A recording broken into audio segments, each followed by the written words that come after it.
حضرت عمر رضی اللہ تعالیٰ عنہ اس امت کے وہ انسان ہیں کہ اللہ تبارک و تعالیٰ نے ان کی موافقت میں قرآن کریم کی متعدد آیات نازل کی ہیں. یعنی جو حضرت عمر رضی اللہ تعالیٰ عنہ نے چاہا اللہ تبارک و تعالیٰ نے اسے قرآن بنا کر نازل کر دیا.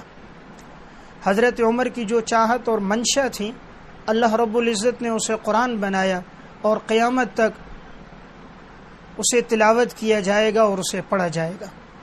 رسول اللہ صلی اللہ علیہ وسلم نے ارشاد فرمایا لقد کان فیما قبلکم من الامم محدثون، یقیناً تم سے پہلے قوموں کے اندر بھی ایسے لوگ ہوتے تھے جنہیں الہام ہوتا تھا. فَإِن يَكُ فِي أُمَّتِي أَحَدٌ فَإِنَّهُ عمر، میری امت میں اگر کوئی ایسا انسان ہے تو وہ عمر ہے. یعنی جنہیں اللہ تبارک و تعالی الہام کرتا ہے، اللہ ان کے دل میں غیبی باتیں القاء کر دیتا ہے. اللہ رب العزت کی خصوصی مدد اور نصرت جن کے ساتھ ہوتی ہیں، جس طرح سابقہ امتوں میں تھے، میری امت کے اندر ایسا شخص وہ عمر ہے. آپ صلی اللہ علیہ وسلم نے ارشاد فرمایا ان اللہ جعل الحق علی لسان عمر وقلبہ، اللہ تعالیٰ نے حق بات کو حضرت عمر کی زبان پر اور حضرت عمر رضی اللہ تعالیٰ عنہ کے دل پہ جاری کر دیا. حضرت عمر نے متعدد مواقع پر انہوں نے جو چاہا اللہ نے اسے قرآن بنا کر اتار دیا. میں 12 مواقع عرض کرتا ہوں کہ وہ 12 وہ مقام کہ جہاں حضرت عمر رضی اللہ تعالیٰ عنہ کی جو رائے تھیں اللہ رب العزت نے اسے قرآن بنا کے نازل کیا. نمبر 1، حضرت عمر رضی اللہ تعالیٰ عنہ کی رائے یہ تھی کہ مقام ابراہیم کے پیچھے نماز پڑھی جائے. مقام ابراہیم یہ وہ پتھر ہے جس پہ رسول اللہ صلی اللہ علیہ وسلم کھڑے، جس پر حضرت ابراہیم علیہ الصلاۃ والسلام نے کھڑے ہو کر بیت اللہ کو تعمیر کیا تھا. یہ پتھر آج بھی موجود ہے جو بیت اللہ کے سامنے ہے. تو حضرت عمر رضی اللہ تعالیٰ عنہ نے رائے دی کہ اس کے پیچھے اگر ہم 2 رکعت نماز پڑھ لیں. آپ صلی اللہ علیہ وسلم خاموش رہے کہ اب تک کوئی حکم نہیں آیا. اللہ رب العزت کو یہ بات پسند آئی. اللہ رب العزت نے قرآن کی آیت نازل کر دی وَاتَّخِذُوا مِن مَّقَامِ إِبْرَاهِيمَ مُصَلًّى، کہ آج کے بعد مقام ابراہیم کو نماز کی جگہ بنا دیا جائے. تو گویا جو حضرت عمر نے رائے دی اللہ تعالیٰ نے اسے قرآن بنا کر نازل کر دیا. دوسرا مقام کہ جہاں حضرت عمر کی رائے آئی اور اللہ کا حکم آیا، حضرت عمر رضی اللہ تعالیٰ عنہ نے آپ صلی اللہ علیہ وسلم سے فرمایا یا رسول اللہ، آپ کے پاس نیک لوگ بھی آتے ہیں، گناہ گار بھی آتے ہیں، فاسق بھی آتے ہیں، فجار بھی آتے ہیں، تو میری رائے یہ ہے کہ پردے کا حکم ہو.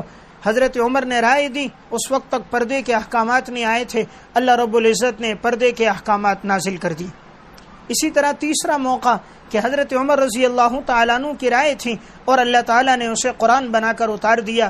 یہ غزوہ بدر کے قیدیوں کے بارے میں معاملہ تھا. غزوہ بدر میں جب 70 کفار کے مارے گئے اور 70 قیدی بن کر آئے تو آپ صلی اللہ علیہ وسلم نے صحابہ کرام سے مشورہ لیا. حضرت ابوبکر صدیق رضی اللہ تعالیٰ عنہ کی رائے یہ تھی کہ ان سے فدیہ لے کر چھوڑ دیا جائے، اس لیے کہ ان میں سے بعض ایسے تھے کہ جو آپ صلی اللہ علیہ وسلم کے رشتہ دار تھے، بعض دیگر صحابہ کرام کے رشتہ دار تھے. تو حضرت صدیق اکبر نے رائے اس طور پہ دی کہ اگر ان سے فدیہ لے لیے جائے اور یہ فدیہ بھی مسلمانوں کے کام آئے گا. مسلمانوں کا مال و زر تو مکہ میں رہ گیا، جب وہ ہجرت کر کے آئیں تو للفقراء المہاجرین الذین اخرجوا من دیارہم، ان کے پاس کچھ تھا نہیں. نمبر 2، یہ امید بھی ہے ممکن ہے اللہ تعالیٰ ان میں سے بہت سو کو آنے والے وقت میں ایمان اور اسلام کی توفیق دے دے، اور بہت سے ایسے ہیں جو صحابہ اکرام کے رشتہ دار بھی ہیں. تو حضرت صدیق اکبر کی رائے تھی کہ ان سے فدیہ لے کر چھوڑ دیا جائے. امیر المومنین حضرت عمر رضی اللہ تعالیٰ عنہ کی رائے یہ تھی کہ نہیں، انہیں قتل کر دیا جائے. یہ آپ صلی اللہ علیہ وسلم کے دین کے مقابلے میں آئے ہیں، جو جس کا رشتہ دار ہے اسے حوالے کیا جائے تاکہ ہر آدمی اپنے رشتہ دار کو اپنے ہاتھ سے قتل کرے. عقیل ہیں تو حضرت علی کے حوالے کیے جائے، اگر عباس ہیں تو وہ حضرت حمزہ کے، میرے رشتہ دار ہیں تو میرے حوالے ہوں تاکہ ہر ایک اپنے رشتہ دار کو اپنے ہاتھ سے قتل کر دے. آپ صلی اللہ علیہ وسلم کو رائے پسند آئی حضرت ابوبکر صدیق کی، تو آپ نے فدیہ لے کر چھوڑ دیا.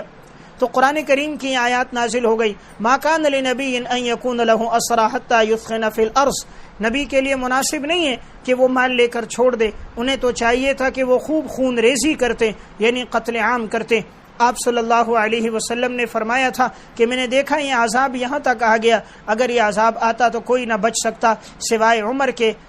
تو اب وجہ کیا بنی؟ یہاں پر حضرت عمر رضی اللہ تعالیٰ عنہ نے جو رائے دی وہ اللہ کو اتنی پسند آئی، اللہ رب العزت نے اسے قرآن بنا کر نازل کر دیا. اب یہ وہ تیسرا موقع تھا جو بدر کے قیدیوں کے بارے میں یہ رائے تھی، جو حضرت عمر کی رائے تھی، اللہ رب العزت کو وہ رائے پسند آئی۔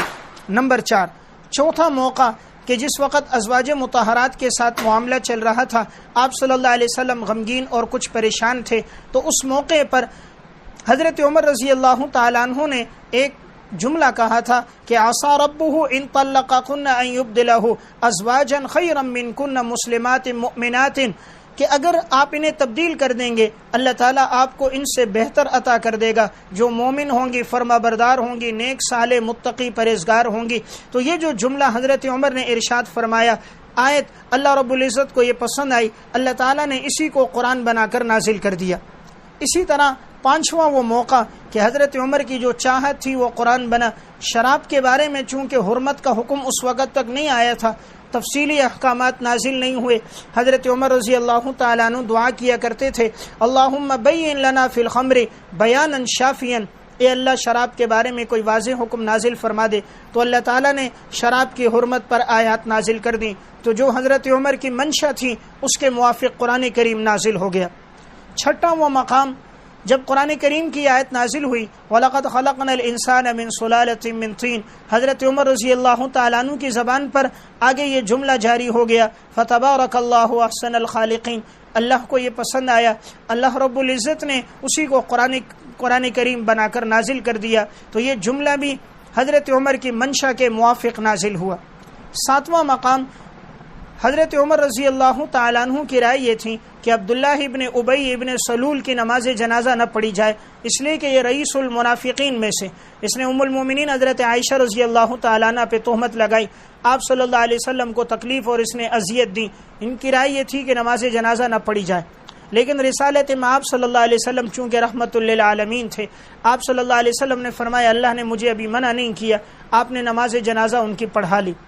آپ کا مقصد یہ تھا کہ تاکہ اس کے ذریعے سے منافقین لوگ دین کے قریب ہوں، ہو سکتا ہے کسی کو سچے دل کے ساتھ ایمان لانے کی توفیق مل جائے، اور دوسری ایک وجہ کہ اس کے بیٹے کی خواہش تھی، اور اس کا بیٹا ایک سچا کھرا مومن اور مسلمان صحابی تھا، اس کی رائے یہ تھی کہ میرے والد کی نماز جنازہ حضور پڑھا لیں، تو آپ صلی اللہ علیہ وسلم نے ان کی رعایت رکھتے ہوئے بھی پڑھا لی تھی۔ جب نماز جنازہ پڑھائی تو قرآن کریم کا یہ حکم آ گیا، وَلَا تُصَلِّ عَلَىٰ أَحَدٍ مِّنْهُمْ مَاتَ أَبَدًا وَلَا تَقُمْ عَلَىٰ قَبْرِهِ، آج کے بعد کسی کی نماز جنازہ بھی نہیں پڑھنی اور ان میں سے کسی کی قبر پہ کھڑا بھی نہیں ہونا۔ یعنی جو حضرت عمر نے رائے دی اللہ کو وہ پسند آئی اور اللہ نے اسے قرآن بنا دیا۔ آٹھواں موقع آپ صلی اللہ علیہ وسلم جب حضرات صحابہ اکرام سے بدر کے بارے میں مشورہ لے رہے تھے کہ بدر کے لیے خروج کیا جائے یا نہ کیا جائے، تو حضرت عمر رضی اللہ تعالیٰ عنہ کی رائے یہ تھی کہ باہر نکلا جائے اور نکل کر معرکہ کیا جائے اور کفار کے ساتھ یہ جنگ ہو۔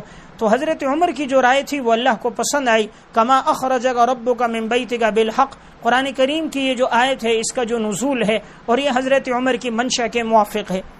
نواں مقام جہاں حضرت عمر نے چاہا اور اللہ نے قرآن بنا کے اتار دیا، جب ام المومنین حضرت عائشہ رضی اللہ تعالیٰ عنہ پہ تہمت لگی، اور یہ ایک بہت بڑا بہتان تھا، بہت بڑا الزام تھا جو منافقین نے لگایا تھا۔ حضرت عمر کو جب پتہ چلا، حضرت عمر نے ایک جملہ کہا سبحانک ھذا بہتان عظیم، یہ تو بہت بڑا بہتان ہے، اللہ رب العزت نے اسی کو قرآن بنا دیا، اور آج بھی یہ جملہ سورہ نور میں موجود ہے۔ 10واں مقام وہ حضرت عمر رضی اللہ تعالیٰ عنہ کی منشا کے موافق جو قرآن اترا وہ یہ تھا کہ ایک دن ایک یہودی حضرت عمر کے پاس آیا، کہا تمہارے نبی پر جو وحی لاتا یہ جبرائیل ہے، اور یہ جبرائیل تو ہمارا دشمن ہے، اور یہ اس قسم کی وحی جو لے کر آتا ہے اسے ہم سے دشمنی سابقہ زمانے میں بھی تھی، اب بھی ہے۔ حضرت عمر رضی اللہ تعالیٰ عنہ نے اس موقع پر ارشاد فرمایا من کان عدوا للہ وملائکتہ ورسلہ وجبرائیل ومیکائیل فإن اللہ عدو للکافرین۔ حضرت عمر نے یہ پڑھا، اللہ رب العزت کو یہ پسند آیا اور اللہ تعالیٰ نے اسی کو قرآن کا حصہ بنا دیا۔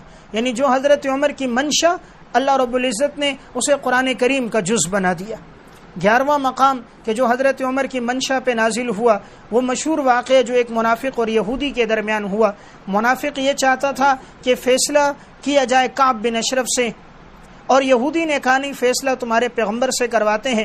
آخر وہ راضی ہوا، فیصلہ آپ صلی اللہ علیہ وسلم نے یہودی کے حق میں کر دیا اس لیے کہ وہ سچا تھا، لیکن منافق راضی نہ ہوا، اس نے کہا کہ حضرت عمر سے کرواتے ہیں۔ حضرت عمر کے پاس جب آئے، انہیں واقعے کا پتہ چلا، یہودی نے بتایا کہ ایک ایسا مسلمان کے فیصلے پہ راضی نہیں۔